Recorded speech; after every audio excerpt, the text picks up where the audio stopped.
Hey, welcome to the Hidden Beach Unwrapped podcast, where we're here to unwrap the story of Hidden Beach, starting with its origin.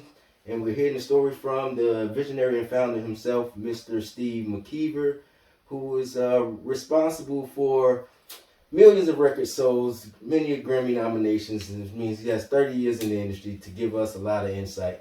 And so that's what this is about, to give us the insight of Hidden Beach, and hopefully us in the music industry can learn some tips or tricks that we can take with us, or just learn some cool stories about things that we didn't know about. So, Mr. Steve McKeever, again, thanks for joining us on episode number 3 of Hidden Beach Unwrapped podcast. Okay. Well, the conversations have been fun just sitting with you, which is something we would be doing in the office, I think, Anyway, otherwise, yeah. with your curiosity about the background of the label. So I'm, I'm just never not shy being about selfish talking. now. So Yeah. I was getting it on my own, and I nudged you a little bit so that hopefully we can share it. Not nudge a little bit, but we're here now. So. Okay. So episode 1 and 2, we talked about the origin stories of the label. We talked about episode 2. We talked about the investment, what you went through. Not even just talking about Michael Jordan, just everything that you went through to make the deal happen. Mm-hmm. And then we left off talking about signing artists. But I don't want to get to artists first, because you did something unique that I mean, when people hear us talk about it, the Unwrapped album series, that's not a artist. Most labels think to say, hey, I'm going to sign an artist, which you have signed plenty of artists, but we're interested in what was the thought process? Like, what inspired you to launch the Unwrapped album series? The genesis of it was there was so much jazz in hip hop that permeated the genre a lot of that time, especially in the 90s. And, when you're talking about Tribe Called Quest and Ron Carter and people, but also there were so many songs that had been sampled a jazz record. Whether it's Joe Sample and Tupac, or Jeff Lober, and there's so many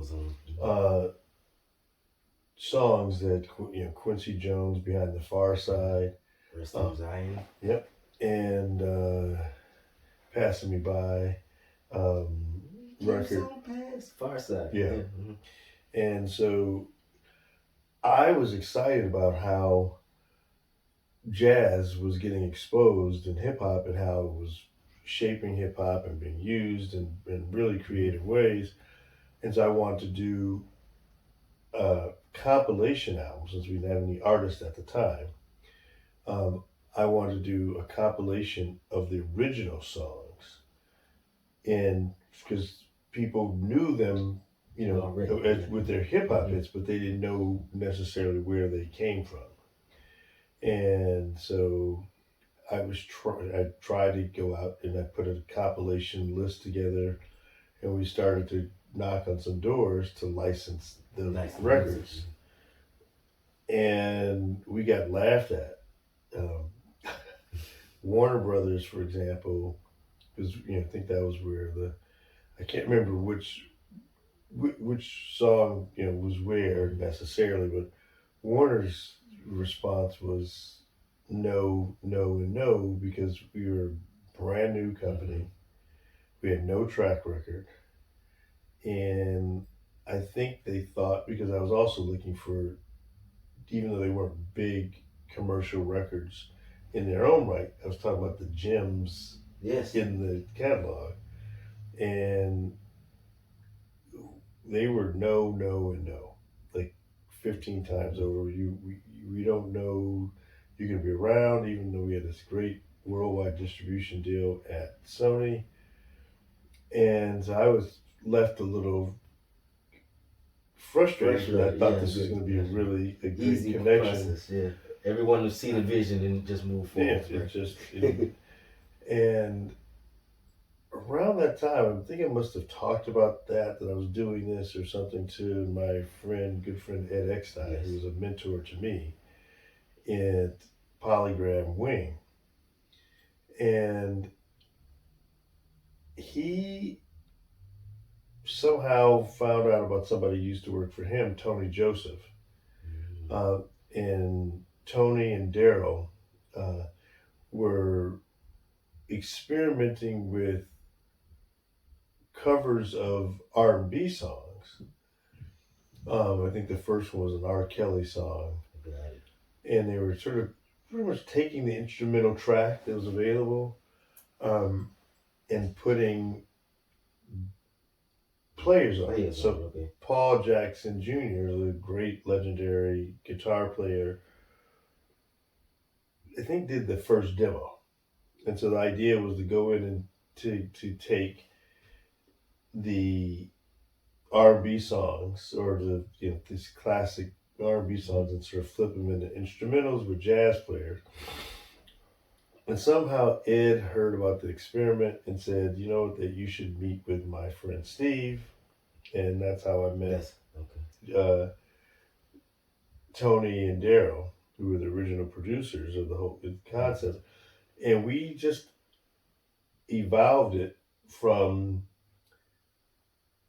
covers using, obviously from the legal standpoint, we're just taking an instrumental cover, which we didn't own.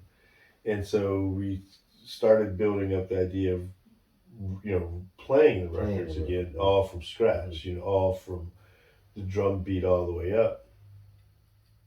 And I can't remember what the other names we had. If I look on the Wayback Machine, I could probably find it. But I can't remember what we called it at the time, but it was just sort of evolving, and we started hitting on the note of doing hip hop records. Then it became, when eventually Unwrapped, sort of came, and I think the first Unwrapped album was all hip hop records. Got it. And so that's how it. What did Unwrapped with the name? Like, how did you end up coming up with Unwrapped? It's a brilliant name. I mean, you unwrapping some of the classics. Ed has said, I've heard him say publicly that he came up with the name, and and so if he did, actually, I don't remember that specifically, but he no question came up with putting them together with me with my concept that was getting skunked because I couldn't license the material. To the workaround was re-recording everything from scratch. Yeah. And so I can't remember. So if he actually, if he said that he may have come up with, I can't remember how the sort of workaround of where we got to with Unwrapped, and we had to scale some other walls in doing it as well, which is people hadn't done covers of hip hop records. So who was the original writer of the song? So for like on Ghetto Paradise with Stevie Wonder, I think Pastime Paradise or Ghetto Wonderland, I think was the Stevie song. That when Coolio did I don't know. The Ghetto Paradise. Gangsta's Paradise. Gangsters, that's right. Paradise. Gangsters Paradise. I'm just spacing. We needed think about the movie. Yeah, we did Gangsters Paradise. Musically, it was all Stevie Wonder because we just used the sort of original. No, we didn't use it. We recreated the original, which was just Stevie's creation. And so the contributors to the new song, Gangster's Paradise, their contributions were by and large rap, as writer, writing on top of this record. And by sort of doing that, it was difficult to figure out, okay, who is the resulting instrumental? There's no words of Coolio, there's no words of anyone else, any other rapper who's on the song. Right. and the song is really essentially a Stevie Wonder track. And we ended up deciding that we were gonna, since we were basing it from the hip hop record, we should pay out to the creators of the hip hop record, however they had listed.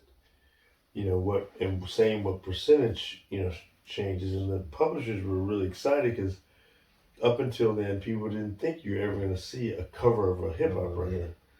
And so we really created a whole genre with this that we started to drill down. And that's why I had to touch on Unwrapped.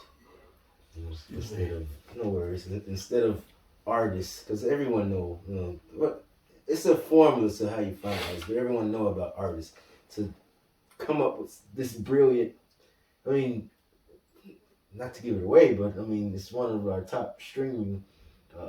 It should be. It should be doing much better. I think there's a generational awareness now of how, at what age did we fall off the track of doing it, and the people who even knew and were real big fans have sort of gone and done other things. They still may like it, but it's just not in your face as an Unwrapped sort of project. So what started Unwrapped and getting everything? It sounded like the biggest challenge. My next question was, what was the biggest challenges with Unwrapped, like getting it started? It sounded like licensing was probably the biggest challenge based on what you were just sharing. Yeah, but once we did re-records, and then we didn't have that issue at all. So any challenges after you figured that out? Yeah, I mean, where it should be on the chart, where it should be in the store. There was a writer at Billboard when I think it was Billboard, I did an article, and he called about Unwrapped, and he was just trying to figure out how could you do this and pull this off. So what were the biggest challenges that you feel like you faced with starting Unwrapped? Yeah, the biggest, probably one of the biggest challenges we faced was legally, how do we cover a hip hop record? That's not a cover. It's actually a new song. New arrangements. And that was one big hurdle. And then the other ones were just, what is it? Mm-hmm. Frank Ski helped us tremendously, the DJ. Right. Because there were 5 things I said we had, which is our disadvantages on the record. We had no big name artist, no big producer. Mm-hmm. We didn't have price and positioning money to put it in front of your face in the stores. We had no video, and we weren't going to radio, sending these insurance tracks to radio. So those, with no radio, no sort of traditional marketing plan, no big name artist, that can draw attention to it. It was constantly thought of as a lost leader type of project. And we were told all kinds of things about how it would sell. Our distributor at the time thought, with no price and positioning, no advertising, no big name artist, no music video, and not going to radio. Meaning no way you could be successful is what they thought. They thought the maximum we would sell this record was 8,000 units over the year. That the maximum, the whole life of the record. Because what are the drivers that they used to say? What are the drivers that would do it? Big name, on that same list. So we had an internship program. I think we probably had about 50 interns at this time. Yeah. And we challenged them to come up with ways, and we broke down the country in the marketing project, what we called initiatives. There was yoga initiative. The spinning rooms where there was no soul cycle, but spinning had started. And we had all sorts of lifestyle segments. And then there was someone who lived in that segment that took charge of that, getting the word out. Got it. We had one friend who lived in Florida who was single, and he used to frequent strip clubs. And we would say, "Oh, you can be in charge of this initiative." And he did, and he would take the record into the strippers, and they loved it because it was like, "Oh, no words no are words, interfering with yeah. distracting what I'm, doing in their dance art or whatever." And it was really funny because when the record came out, and we could see SoundScan where it sold in Florida, where there was no promotion otherwise, every city he'd been in, like in southern Florida, showed a little spike of where it was. And the one place that we had really traditional advertising and marketing was the Unwrapped #1. And Frank Ski, the DJ, somehow got a hold of it because we were just doing it. I actually didn't want the record to go to radio at Smooth Jazz Radio, and I thought that if the record went to Smooth Jazz, which had like 80 stations at the time, and people heard it there, if kids heard their parents coming home with the record, we were going to be instantly not cool. And what have they done to my ex? But if we could get kids to be the one to bring it into the house, the parents, and that actually worked and drove. So I didn't want it to get in the channels that the parents would hear about it. So we wanted to do just from a street team perspective. The irony is that Frank Ski, as a DJ, played it in Atlanta, blew it up, played damn near the whole album in his morning drive time. Was calling it brilliant and everything else. And in Atlanta alone, that first week, first of all, we sold out. I think the records went on sale at that time. I can't remember, I think it was Tuesdays that records went on sale. New projects. But once it came out, I think we sold over 3 million, I'm not sure, on that one record. Wow. And this is where a genre of people were selling 15,000 records and getting near the top of the chart. I was just gonna say, I hope you all listening. As I said, we getting advice from a 30 year plus vet. He don't really just give them out. Like, you're not gonna ask him this and that, but if you listen to his journey, you will get lessons out of the journey. I didn't mean to cut you short. No, you're dropping some gems right now. No. So but this is also sometimes it pays to be lucky, because we had a ground game that we thought was going to get the word out. It was all about DJs, getting vinyl to DJs, getting in the pool packages, the DJ pool packages, and letting DJs. When Franksky played it on his radio show, we sold out that day, like by stores like Best Buy opened at 10. By 12 o'clock in Atlanta, everything was sold out. We didn't get it corrected until this time last year. This time that year. That year. So to speak. And because of that, Atlanta exploded, and that led us to be on the.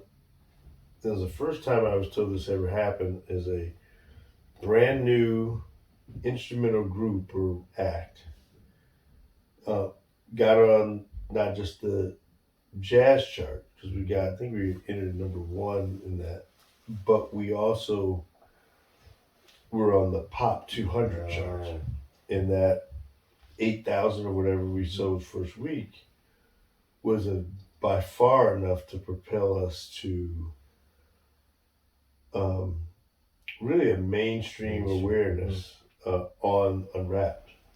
Congratulations. I mean, and give thanks for sharing that. But it's the beauty of Unwrapped. And for those who just watching for the first time, we have Unwrapped volumes 1 through 8. Please go stream them on your favorite DSP right now.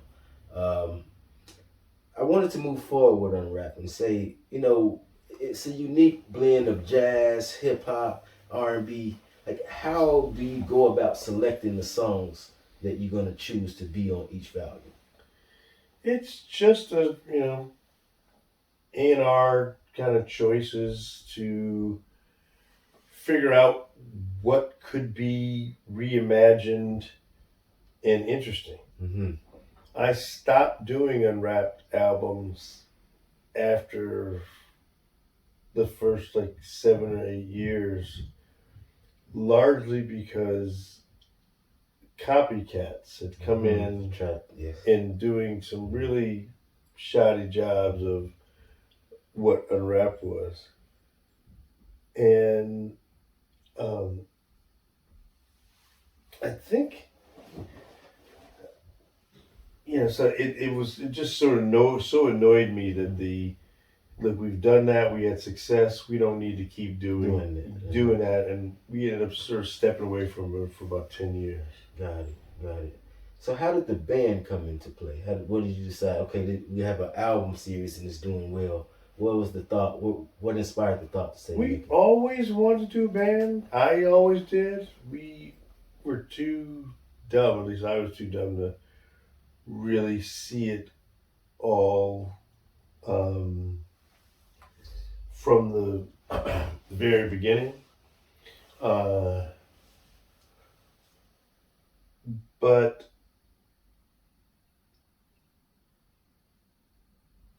after 10 years off on it, we ended up, coming back and saying, you know what, the market really wants it. And there's another company that does there are a ton of them, no, they're not almost karaoke, but a ton of them. I think we had always really prided ourselves that the artists themselves felt honored when we would do, when we would unwrap the song. Because it would sound just like, it was usually sometimes we did it depending on the song, but on Susan's.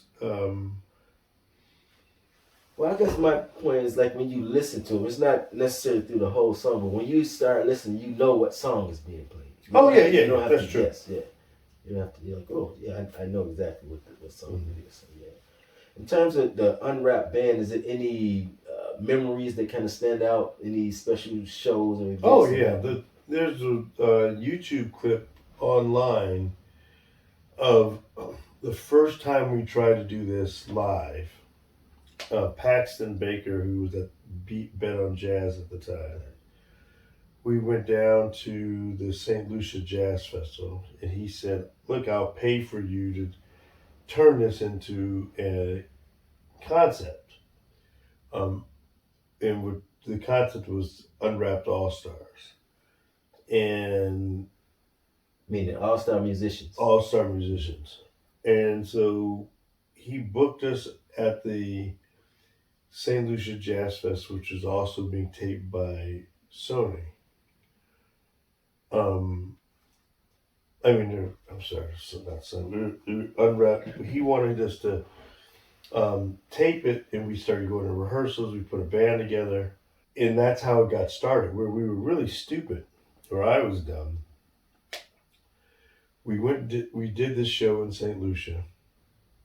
Mike Phillips, Sheila E., Jeff Lober, we had Boucher. There was some really great musicians on the show. Since no one knew what it was, about, or they found out about it when they came out of concert. And what the people heard was that whoa, these are my hits. This is stuff I'm listening to in this at a jazz concert, and it really exploded. Yeah, it's people loved it, and so at that jazz festival, you'll see it in the YouTube thing. Maybe you could cut into that. There's like 10,000 people there, and this was the hit of that festival we did. It was no question that people were so excited about the record. Because you love live music. If you love music, you love it live. And then hearing some of your favorite records, records from your childhood that have shaped your. Well, you should see the reaction on the YouTube clip because there's some good audience shots. It's only like a 4-minute montage of something that went down. And, and it was also a wonderful race and gender kind of equalizer. I actually noticed you saw on YouTube, so that's one that's up. It's a lot of them that are not listed. So really? Probably a good 100, literally, that are not posted. Unfortunately, y'all can't see them. We have to re-edit them, and we're going to put them out there to you soon. You talked about you took a break from Unwrapped before, so we have a couple years break now. Do you have any plans to restart Unwrapped? Yeah, we're doing it now. We got 2 concepts in the studio. One is the group that's known as House of Vibes. They've been playing Marina Del Rey, but they're also the backing band behind the play 44, the Obama musical. And the musical director of that band, Anthony Brewster, is sort of been taking the lead in this project that we're working on right now.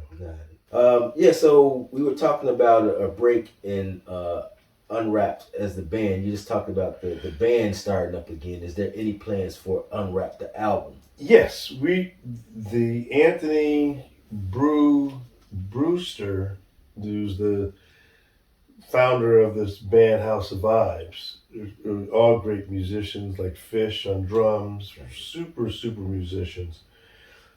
They've been playing Marina Del Rey, I think, every week. We've been talking about sort of converting them to some degree into an Unwrapped band, but they're also in the studio right now working on our first sort of single artist concept album.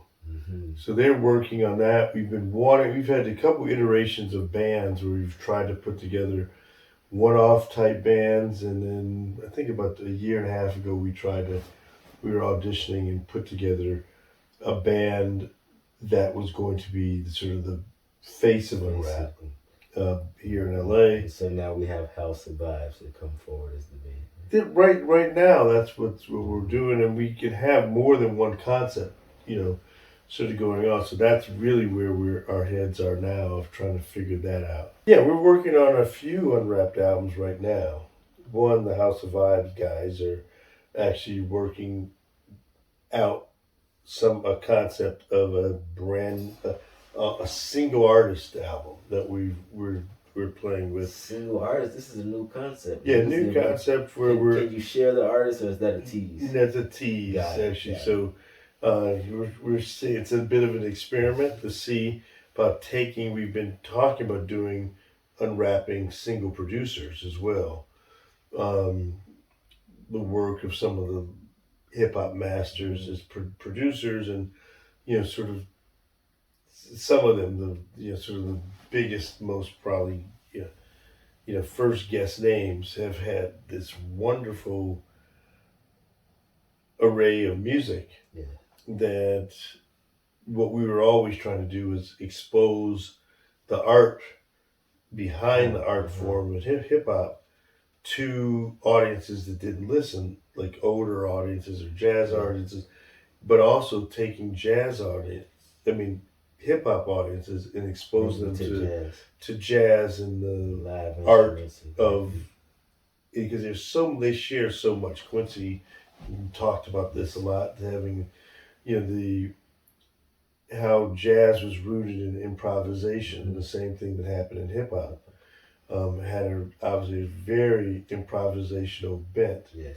And so we want to sort of pay tribute, which is always what we've tried to do, is have the albums of these things be a product of a tribute, so to speak, to paying homage to Yes. the artists that we've had.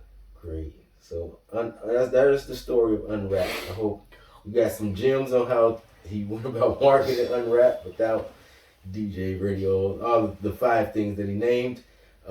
We talked about the Unwrapped album series from 1 through 8. Please go stream that on all your favorite DSPs.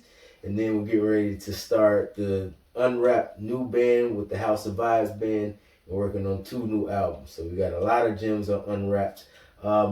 We'll close this episode, but next episode, I would love to hear more about the intern program that you were talking about. Oh yeah, that's something that's probably one of the proudest things we've sort of pulled off, and I'm sad that it's not in a robust form now, because it really was the backbone and the heart. There's a lot of former interns out there, our alumni network, and they really deserve so much credit on being the spiritual, backbone of what the company was, and one of the things that we've always espoused is you could do well and do good. Yeah.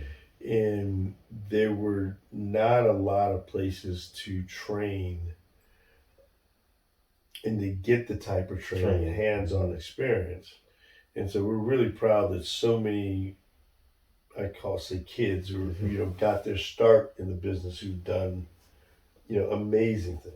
Next episode we'll give one of our flowers. Oh yeah, one of them, was behind Anderson .Paak getting signed, and I could go on and on. Sound engineer for Beyonce to We're going to go on and on in next episode. So episode number 4 of the Hidden Beach Unwrapped podcast. Make sure you tune in so you find out more about that. Hopefully we'll even get some other youth that's inspired, and maybe we can start the program. I'm sure people will watch and be like, hey, how can I be a part of it? I'm really passionate about getting those steps done. And it's our 21st anniversary is coming up next year of putting out 25th records. Anniversary. Putting out records. We put our first.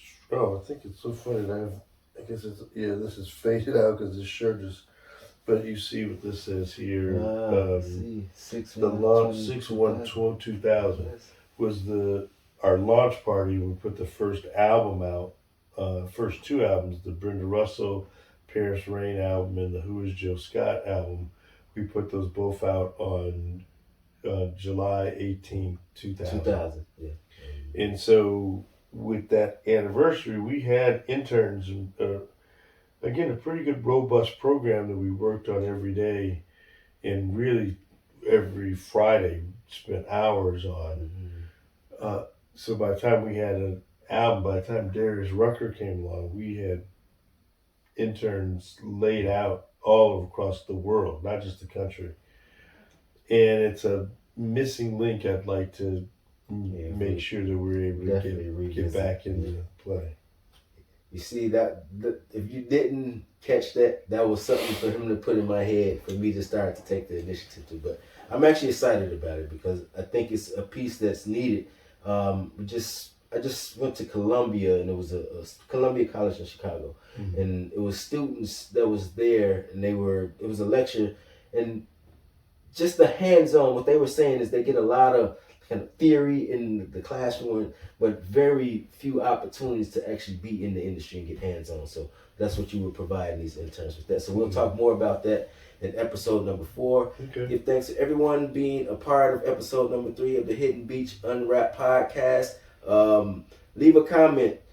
Even actually, we're talking about the Unwrapped. He's doing artists. So if you have any artists that you would maybe want us to unwrap some songs or anything like that, we would love to hear about them below. So subscribe, tell a friend, attend, and tune in, and leave some comments below. We'll catch you at episode number 4 of the Hidden Beach Unwrapped podcast. Great. That's a good idea.